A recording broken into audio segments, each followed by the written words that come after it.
ആന്റിയുടെ hospital bill അടയ്ക്കേണ്ട ഉത്തരവാദിത്തം എനിക്കുമുണ്ട്. കാരണം ആന്റിക്ക് അറ്റാക്ക് സംഭവിച്ചത് എന്റെ വീട്ടിൽ വെച്ച. ആരെന്ത് പറഞ്ഞാലും ഞാൻ ബില്ല് അടച്ചത് തന്നെ. ആ തുക ഞാൻ ആരിൽ നിന്ന് വാങ്ങിക്കാനും പോകുന്നില്ല. അല്ല ഹർഷ, എന്താ മുരുക, അമ്മയെ കാണാൻ വന്നാണോ? അല്ല, ആസിഫിനെ അവന്റെ മുറിയിൽ കാണുന്നില്ല.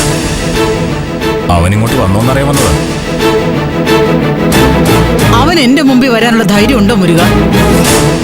ഞാൻ പറയാത്ത കാര്യം പറഞ്ഞൊന്ന് മൊഴി കൊടുത്തവനല്ലേ അവൻ. ഞാൻ അവനെ ഒന്ന് അങ്ങോട്ട് പോയി കാണാനിരിക്കുക.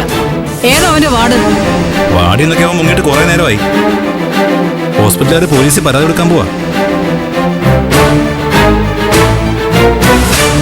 അവൻ മനഃപൂർവ്വം മുങ്ങിയതാവനാ സാധ്യത.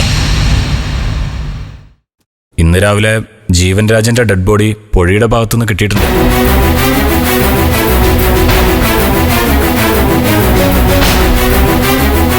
അവനതെങ്ങനെ അറിഞ്ഞു കാണും. അതുകൊണ്ട് തന്നെ അവൻ സ്ഥലം വിട്ടത്.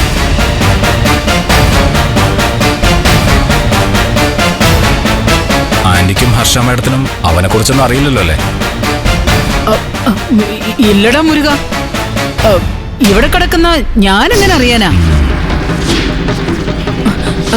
ജീവന്റെ ഡെഡ് ബോഡി കിട്ടിയ കാര്യം പോലും നീ ഇപ്പൊ പറഞ്ഞപ്പോഴാ മുരുക ഞങ്ങൾ പോലും അറിയുന്നേ. അല്ലേ ആന്റി?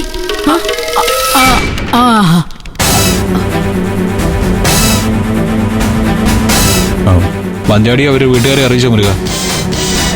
ഞങ്ങൾക്കത് അറിയിക്കാനുള്ള ധൈര്യമില്ല. അത് പോലീസ് ചെയ്ത് കാണും. ബോഡി ഇപ്പൊ എവിടെയാ?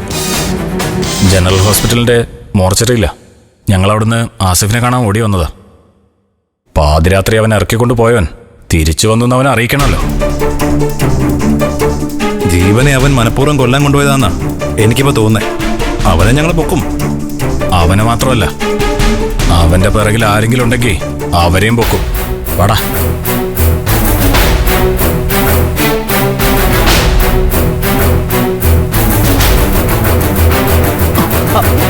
അല്ല, നീ എന്തിനാ എന്നെ നോക്കുന്നേ?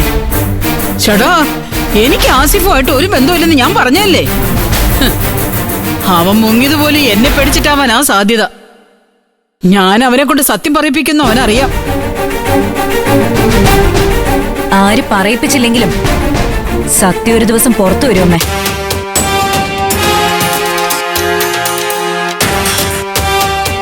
ഏട്ടൻ പോയി വണ്ടി വിളിച്ചോണ്ടോ, നമുക്ക് എത്രയും പെട്ടെന്ന് പോവാം.